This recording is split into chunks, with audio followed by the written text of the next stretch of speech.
Atenção, Brasil, na próxima sexta-feira, dia 24 de abril, o Supremo Tribunal Federal do Brasil pode ampliar o aborto em nosso país. Todo mundo está distraído por causa do coronavírus e, entretanto, a agenda de descristianização da sociedade continua avançando a passos largos. Este é o canal do Instituto Plínio Corrêa de Oliveira e meu nome é Frederico Viotti. Hoje também o chanceler brasileiro Ernesto Araújo publicou um artigo em que ele denuncia que, a pretexto do vírus, há junto dele uma manobra ideológica para descristianizar a sociedade, que ele chama de comunavírus. Nós já temos tratado disso aqui nesse canal. Aliás, é o tema do manifesto que o Instituto publicou. Nós vamos colocar aqui em cima o link para o manifesto e aqui embaixo também na descrição do vídeo o mesmo link que trata exatamente desse perigo. A propósito do coronavírus, está se armando uma tempestade de uma mudança profunda em nossa sociedade. E agora, no Brasil, através do Poder Judiciário, naquilo que os especialistas têm chamado de ativismo judicial, o Supremo quer novamente legislar e apresentar uma nova interpretação da lei. Uma interpretação que não estava sendo feita até esse momento e que a partir de agora poderá vir a estar. Portanto, não se trata apenas de uma interpretação de uma lei que já existe, se trata de ampliar o aborto em nosso país. Quem ainda não se inscreveu nesse canal, aqui embaixo há o link, também para a pessoa se inscrever, um pequeno botão, inscrição, e do lado dele um sino para ser ativado. Essa inscrição é uma articulação das pessoas que estão preocupadas com a situação nacional e a situação da civilização cristã. Eu também vou colocar aqui em cima, esses links que eu aponto aqui para cima, eles funcionam no YouTube. Quem estiver vendo esse vídeo em outra plataforma ou em algum canal que não seja o canal oficial do Instituto, não verá o link aqui em cima, mas ele vai estar para quem assiste no YouTube. E nós vamos colocar então aqui tanto o link para o manifesto do Instituto, como também um link explicando como você poderá fazer parte do grupo Articulação Brasil. Visite esse link e veja os benefícios que você receberá ao entrar nesse grupo. Bom, voltando ao caso do Supremo, nós estamos colocando aqui na tela uma matéria que saiu esses dias, um dos jornais aqui do Brasil. Em meio à pandemia, Supremo Tribunal Federal agenda julgamento de aborto em caso de Zika vírus para o dia 24 de 4 de 2020. Eu gostaria de lembrar, é importante lembrar isso, que no Brasil havia 2 casos em que a lei não punia o aborto. No caso da mãe ter sido violentada, a gravidez ser resultante dessa violência, ou no caso de risco de vida para a mãe. Essas foram as 2 hipóteses que o Código Penal, embora considerasse crime, não punia a gestante que praticasse o aborto. O Supremo depois ampliou, por conta própria, por causa de uma interpretação, para que o aborto fosse possível também em casos de anencefalia, que o feto nascesse com ausência de cérebro ou uma situação que fosse tão drástica que a possibilidade de vida seria muito pequena, impedindo que esses bebês pudessem ser, inclusive, batizados depois de nascer. Agora, o Supremo quer ampliar ainda mais, para que vá para a microcefalia. Eu também gostaria de lembrar que, recentemente, numa decisão de uma das turmas do Supremo, até os 3 meses de gestação, num caso específico, foi liberado o aborto. Então, nós estamos dentro de um processo de liberação do aborto. E agora, no meio dessa pandemia do coronavírus, sem que as pessoas tenham muito claro o que está acontecendo, novamente se apresenta um projeto para ampliar o aborto no Brasil. Aqui se trata, portanto, de uma tendência que fica muito clara ao longo da história. É uma tendência a liberalizar o aborto. Se nós não começarmos a tomar providências, daqui a algum tempo, e não demorará muito, o aborto vai ser livre em qualquer situação. E não é por causa de uma lei, é por causa de uma interpretação judicial. Então nós estamos diante do ativismo judicial. Vamos continuar na leitura dessa matéria, que inclusive chama atenção para esse problema. Começa então dizendo que passou para o dia 24 de abril, depois que isso se dá no meio da pandemia do coronavírus, e também lembra que no dia 7 de abril de 2020, o presidente Jair Bolsonaro sancionou a lei número tal que concede pensão vitalícia no valor de um salário mínimo para crianças vítimas de Zika vírus. E a matéria termina lembrando que o julgamento havia sido cancelado em 2019 por pressão pró-vida, e naquela ocasião foi denunciado os absurdos de ordem ética, médica e jurídica do ativismo judicial do Supremo Tribunal ao debater essa matéria. O ativismo judicial ocorre quando o judiciário quer ser ele o motor das transformações sociais. Em vez de julgar a lei, como é consequência da tripartição dos poderes, cabe ao executivo executar as leis, ao legislativo legislar e ao judiciário julgar.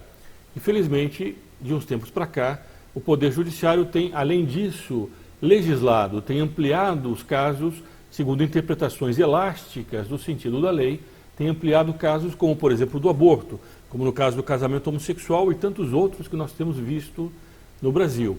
É verdade que se falta uma lei, cabe ao judiciário, por analogia, por comparação, muitas vezes julgar aquilo que está faltando. No caso em questão, não falta uma lei. O artigo 5º da Constituição Federal garante o direito à vida, e é um direito fundamental. O Código Penal não pune em duas circunstâncias. A lei já existe. O que se está fazendo agora é uma interpretação que cria uma outra situação, em que o aborto passa a ser permitido em nosso país gradativamente, através de um processo de transformação social que inclui uma transformação moral. Uma transformação que não foi aprovada nas urnas, através do voto dos eleitores. Uma transformação que está sendo decidida em cortes superiores da justiça brasileira por pessoas que não receberam do povo, numa democracia, quem manda é o povo, pelo menos em tese deveria ser assim, não receberam desse povo o mandato para poder fazer essa alteração. Então nós estamos diante de uma usurpação do poder. Isso é muito sério, porque colabora nessa crise institucional que o Brasil está caminhando a passos largos. Nós temos visto, no meio da situação da pandemia, uma enorme crise institucional.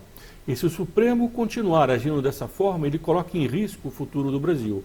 E aqui é preciso, inclusive, alertar os próprios ministros do Supremo para que não tomem esse caminho. O aborto, para um católico, e este canal é composto de católicos apostólicos romanos, não é permitido em nenhum caso. Não há exceção. A mãe não pode, querendo salvar a sua vida, matar o seu próprio filho. E não é porque houve uma violência em que resultou numa gravidez que você vai matar o único inocente, ou pelo menos o mais inocente dessa situação toda, que é a criança.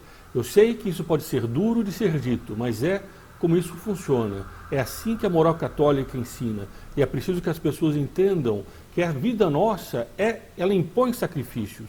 Como impõe, às vezes, para uma mulher que tem que levar uma gravidez de alto risco até o fim. Ou que impõe uma mulher que tem que levar a gravidez de um filho que ela não quis ter naquele momento. Entretanto, ela não pode se livrar daquela criança indefesa que está em seu ventre.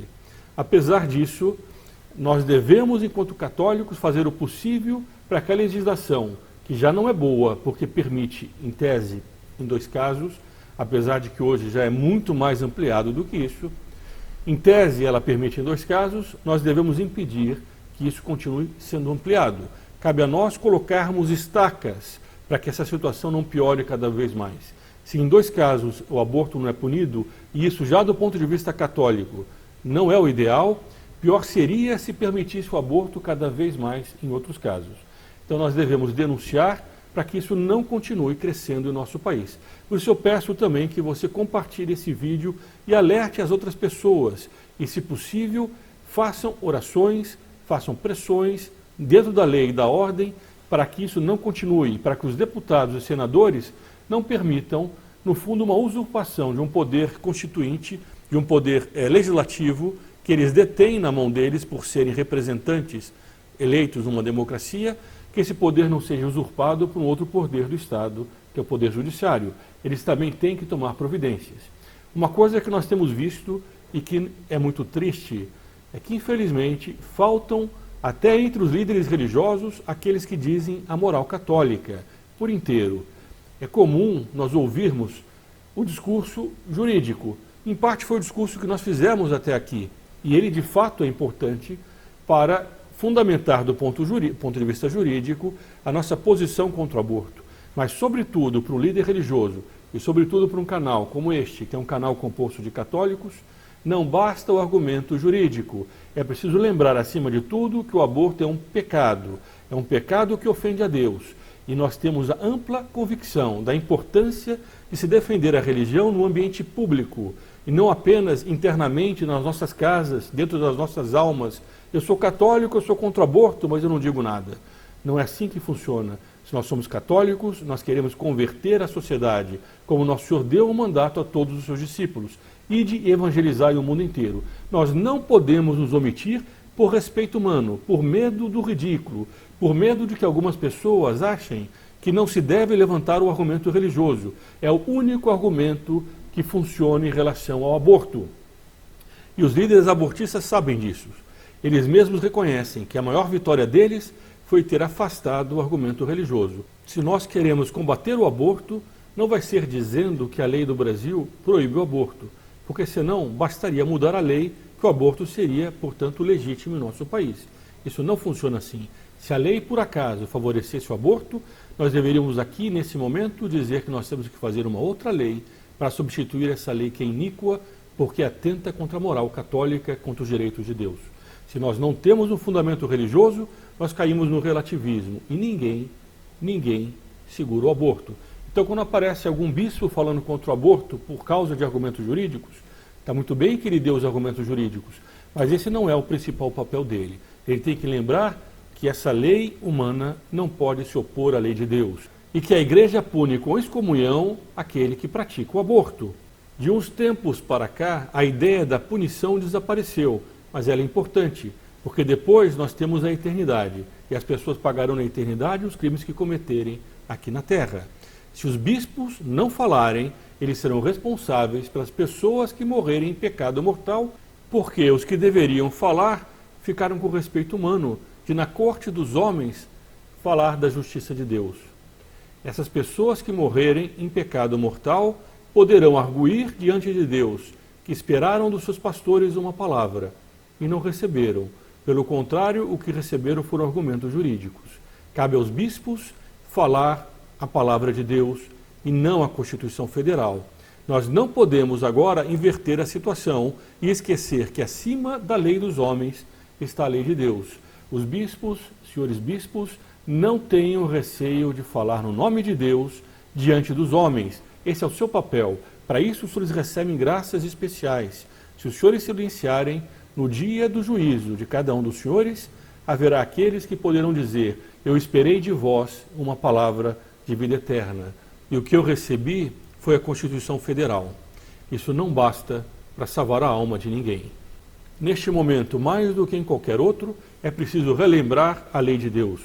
A esquerda que fique furiosa, a imprensa que faça o seu escândalo dizendo que o Brasil é um país laico, pouco interessa, porque as pessoas, elas têm as suas convicções, e essas convicções são religiosas, mesmo dos ateus.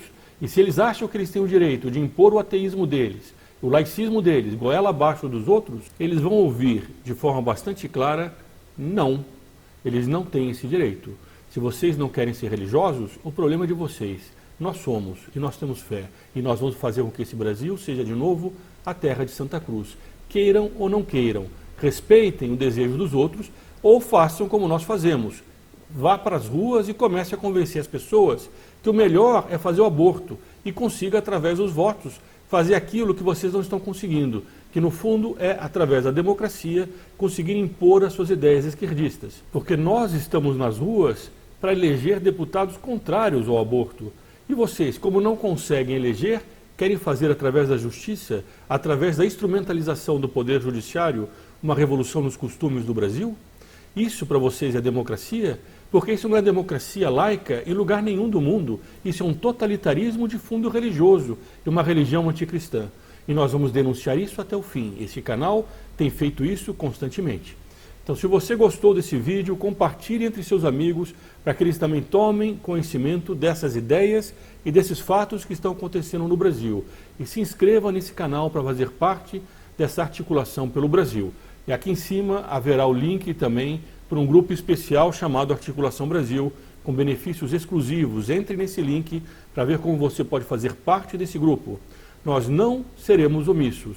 O aborto no Brasil, eles podem, através de artimanhas, aprovar, mas nós vamos constantemente combater. E chegará um momento que eles perderão, porque eles estão perdendo a batalha da opinião pública. Se eles têm que fazer artimanhas através do Poder Judiciário, é porque eles já não têm mais as ruas, eles já não têm mais os votos, eles já não conseguem mais ganhar as eleições e fazer a transformação social que eles queriam fazer através da democracia que eles ainda dizem defender. Entretanto, eles já não passam mais pelas urnas e começam a perseguir aqueles que pensam diferentemente do que eles. Hoje é dia 22 de abril, data do descobrimento do Brasil, a terra de Santa Cruz. E essa mesma terra de Santa Cruz cada vez mais se reencontra com esse seu passado cristão, com esse seu passado católico, e não vai permitir que isso continue. Viva Cristo Rei e sua Mãe Maria Santíssima!